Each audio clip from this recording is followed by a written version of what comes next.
Good morning. Have you ever wondered why families tend to put their pictures, like their family photos, on the refrigerator? Well, I heard it's because they want some cool family photos. Okay, bad joke to start, just to get everybody thinking this morning. That's an intelligent humor, I think. Maybe not. Maybe it's the opposite. No, we're glad you're here. We're glad you brought your family. A good chance to get some cool family photos this morning as everybody is gathered here together. We are blessed as a family here at Chisholm Hills to have so many families that are represented here, so many young people, and it was great to see all our young people on the front row singing songs together and praising the Lord and getting that message from John. What a blessing that is to all be gathered here this morning. And as I think about family photos, there's one in particular that stands out here recently. This happened, it's been a little over a year ago or so. But there's some pictures that are cool, and then there's some that actually tell a story. And this is one of those photos I thought was really neat when I received it a while back. And if you don't recognize who you're looking at, they're standing in the middle, and the top is Sam Marks, and to Sam's right is his son Philip. And then sitting in the chair is Philip's son, Jonathan, and then sitting in Jonathan's lap is Sam. And if you can't tell, what they're doing is they're all at the barber shop. They all went to the same barbershop, and it's one that's been passed down among generations. The barber there has cut everybody's hair. And I know what you may be thinking. He didn't spend quite as much time on Philip's hair as the rest of them, but he got to cut all of their hair at some point. From the jet black days of Sam looking like Conway Twitty walking in there to the days now where he gets to cut Sam and Jonathan's hair as well. But there's something special about that story that tells the photo. It shows us what it's all about by looking at that. Generations represented there in the barbershop. But as neat as that picture is, it's not the thing that impressed me most about looking at this photo, because the most important thing about these four generations, what they have in common is not just a barber, but what they have in common is faith. And not only do we see them all together going to the same barbershop, they show up at the same place every Sunday morning to worship the Lord together. What a blessing that is, to have all four generations represented here at Chisholm Hills this morning. So they worship together. They worship the same God. They sing the same songs. They open the same Bibles, and they share the same faith. And what we look at this picture and we see haircuts are a neat family tradition, but our faith represents a family legacy. Four generations sitting together in this church building today. And I think that is really what I want us to talk about for the next few minutes. And I say few minutes because we had the thing at the beginning, and we're going to have a prayer at the end. And so you're getting a short message from me today. I don't want to hear any amens on that. I'm going to go a little shorter than usual. So we'll be going through it quickly. But that's what this entire day is about. It's about growth. As we talk about this whole year, we've been focused on growth, and especially this quarter, we're talking about growing in favor with the Lord, and I think the family is such an important part of that. You know, many years ago when I was studying youth ministry, one of the things that I learned as we talked about the kids and the young people as they're growing up, you can predict their faith by looking at their parents 9 times out of 10. Because a lot of the habits that they learn along the way, they get some from showing up to youth group and going to church, but more times than not, they follow the pattern that's been modeled for them. And what they see in their parents is what they tend to follow. And I think that's a great responsibility for each and every one of us to recognize what that means for the legacy of faith in our own lives. And maybe you're the one that broke that tradition. Maybe you're the one that said, I'm going to do something different from my parents, and I'm going to make a faith my priority. And I say amen to that. And make that your legacy, that you now pass your faith on to the next generation. And so that's what we're doing here this morning. We're celebrating family, we're celebrating faith, we're celebrating our young people and what it means to grow together.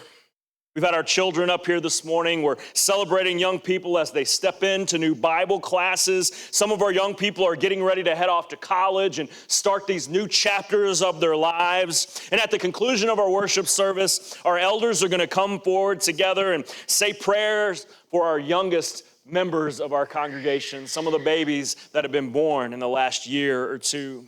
And so I think we're seeing the full spectrum this morning. Our babies, our children, our teenagers, our young people. We're seeing parents and grandparents and even great-grandparents. And I think that's a responsibility that connects all of us. It's because we don't just inherit faith, but we intentionally pass faith on to the next generation. So our text this morning is Psalm 78. If you want to open up there, we're going to read from that together, Psalm 78. And if you're using your outlines this morning, the first blank you'll find is there. Faith must be remembered. And so as we dive into Psalm 78, it starts telling this story. It starts telling the story about faith that's handed down, a faith that's passed on. So we'll read in the first few verses there, verses 1 through 4. Give ear, O my people, to my teaching. Incline your ears to the words of my mouth. I will open my mouth in a parable. I will utter dark sayings from of old, things that we have heard and known that our fathers have told us. We will not hide them from their children, but tell the coming generation the glorious deeds of the Lord and his might and the wonders that he has done. I don't know about you, but when I read through that, I just love that language. Things that we have heard and known that our fathers have told us. In other words, we know these stories because someone shared them with us. We know about this truth because someone passed it down along the way. And the psalmist responds to that and says, we are going to tell them too. We're not going to let that die with us. We're going to pass it on and tell those stories because they need to be remembered. We're going to tell the next generation about the glorious deeds of the Lord. Think about what that means. We look at the way God has blessed us. We look at the way he moves and is present in our lives, and we share that with those who are to come. One of the things that strikes me about Psalm 78 is how intentional this is, but how this is a choice to be made. And I think the same is true for each and every one of us. Look at the words in the psalm. Tell. It says teach, remember, do not forget. These are things that we are very intentional about, or we should be intentional about. These are choices that we make. And here's the thing, God never intended for every generation to have to rediscover faith for itself. He intended it to be passed down. And if you're a Christian today, chances are someone shared that story with you. Maybe it was your mom or dad. Maybe it was your grandparents. Maybe it was someone who simply brought you to church. Maybe it was a Bible teacher, a youth minister, a preacher. Maybe it was an elder. But someone chose to share the story of Jesus with you. And as a result, your faith blossomed. As a result, you put your faith and trust in God. Maybe it was someone who simply prayed for you when you didn't even know they were praying for you, but the truth is someone helped you get here this morning. And I think sometimes we forget that.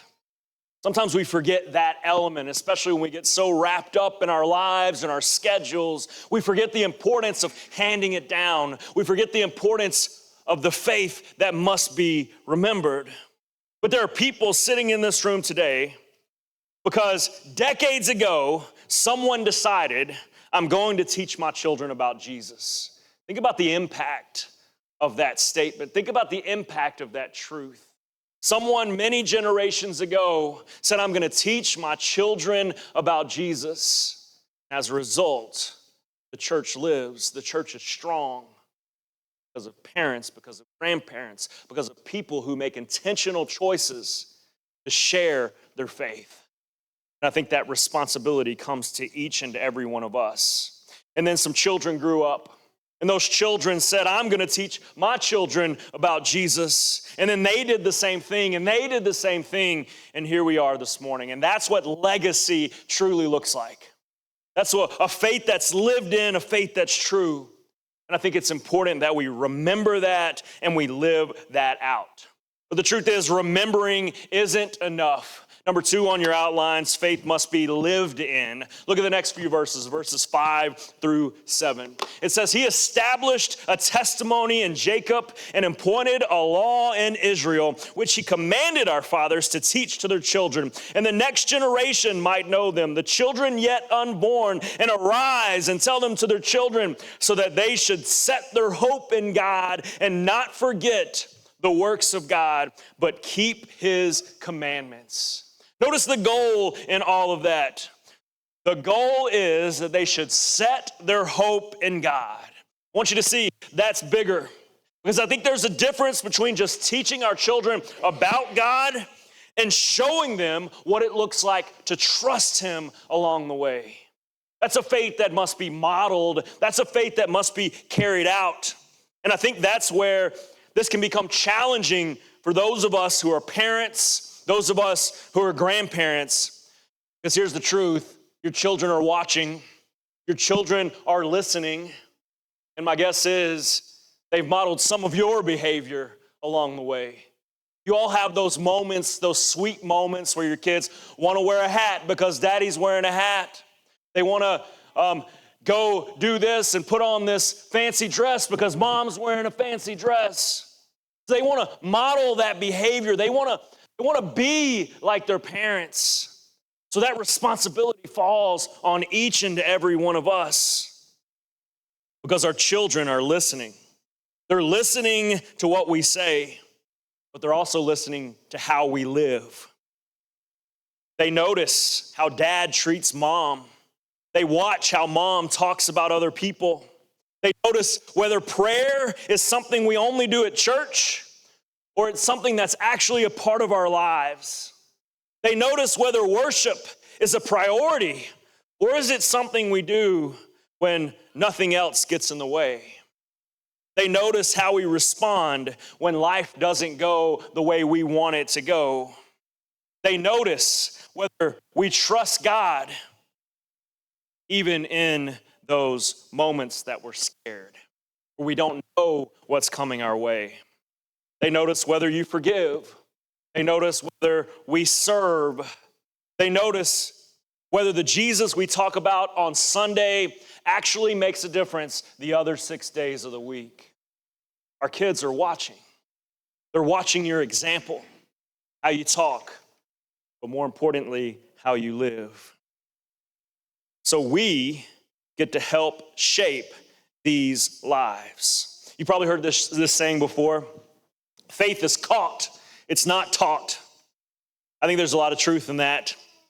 That doesn't mean teaching isn't important. In fact, Psalm 78 says the opposite. It explicitly commands that we teach. But I think the most powerful teaching that happens when the truth we're teaching is also the truth we're living each and every day. And that's why I love what we're doing today. That's why I love this Family Sunday. We're celebrating babies. We're celebrating children. We're celebrating young people that are entering new seasons of life. But the truth is, what we're really celebrating today is an opportunity to help shape lives. What a blessing. What a great responsibility that is for every member of this family at Chisholm Hills. Because this is a shared venture. And that's the responsibility that doesn't only belong to mom and dad. That's one of the reasons I love that story of the picture we showed earlier. Jonathan can look around this room this morning and see people who taught him in Bible class when he was a kid. Same's true for a lot of you, people that grew up in this congregation. You can see those Sunday school teachers. At the time, they were just getting another lesson ready for the next week. But someone taught a little boy in Bible class years ago and probably didn't think much about it. Today, that little boy is a grown man. That little boy is serving this congregation. He's raising 3 children of his own right here at Chisholm Hills. And that is a legacy of faith.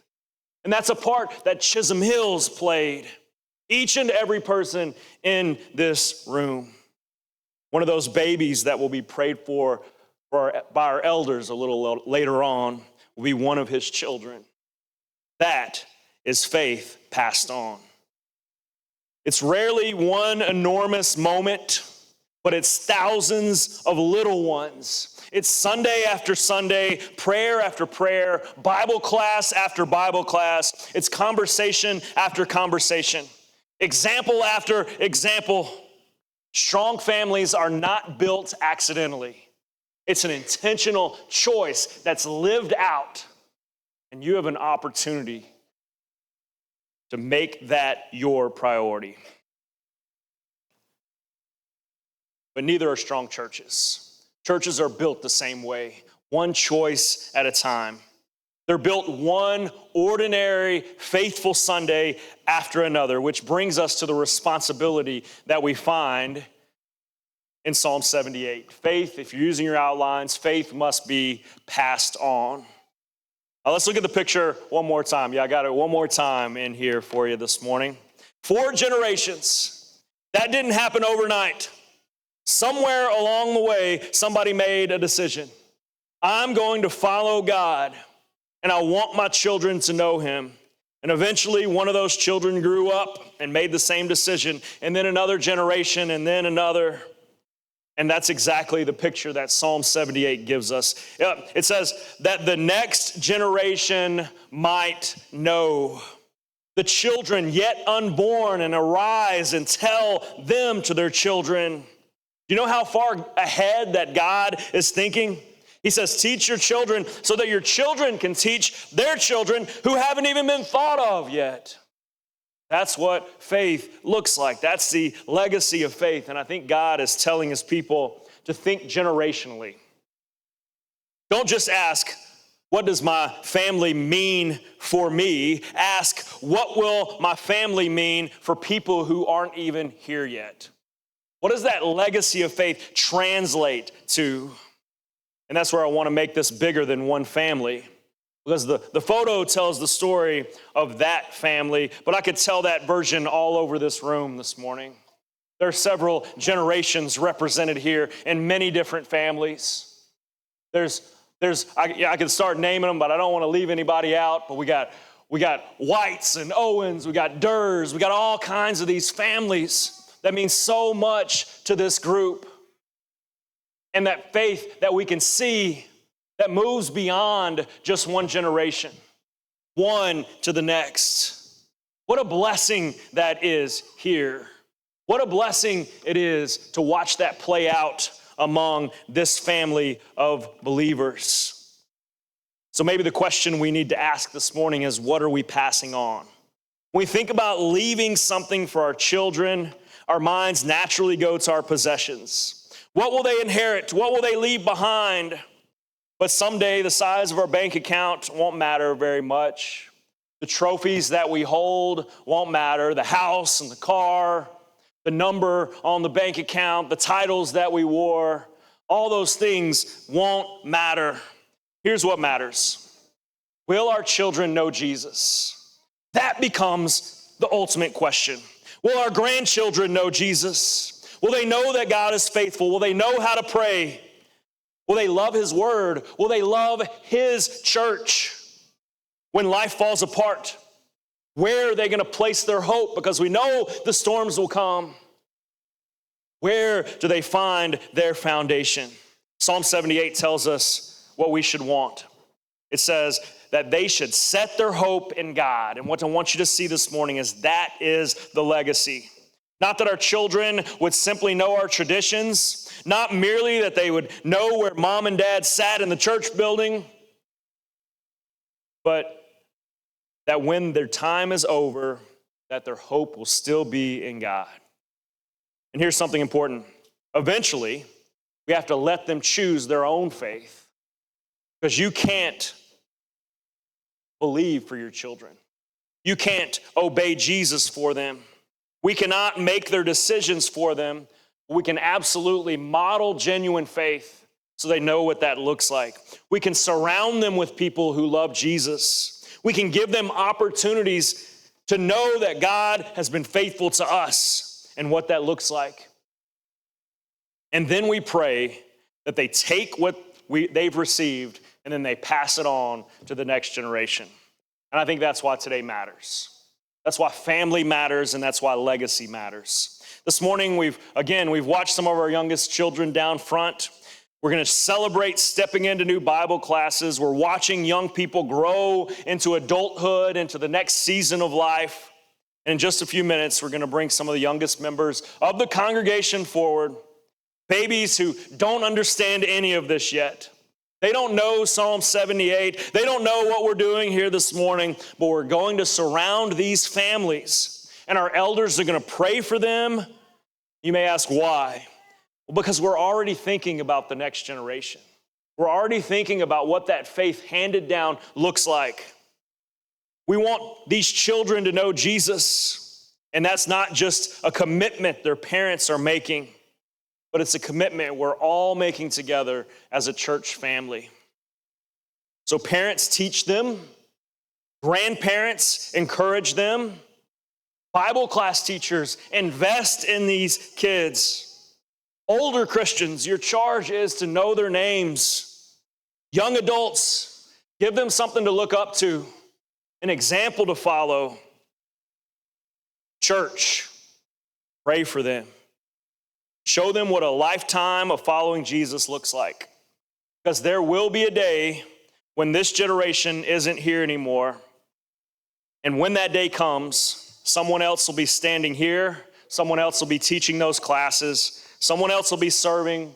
Someone else will be raising babies. What story will we give them to tell? I think one of the things I've heard along the way, and I think it's well-intentioned, but it's wrong. When we look at our kids, even this morning, like, look at that. That's the future of the church. I think that's a good sentiment, but the truth is that's not the future of the church. That is the church. Every single person in this room is part of the family of God. And that legacy is lived out among each and every one of us. And that's why this matters. Every bit of it.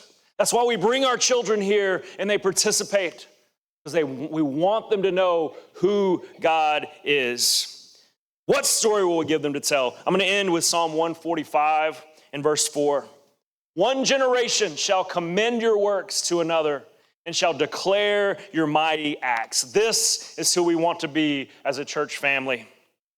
May that always be true of Chisholm Hills. May there never be a generation here that has to learn about Jesus because we failed to tell them. Long after we're gone, may another generation sit in these pews, open these same Bibles, worship this same God, and tell their children, let me show you what the Lord has done. If you need to make a change in your life this morning, if you need to dedicate your life to Christ through baptism, for the remission of your sins, we encourage you to do that. If you need to rededicate your life this morning, please come as together we stand and sing.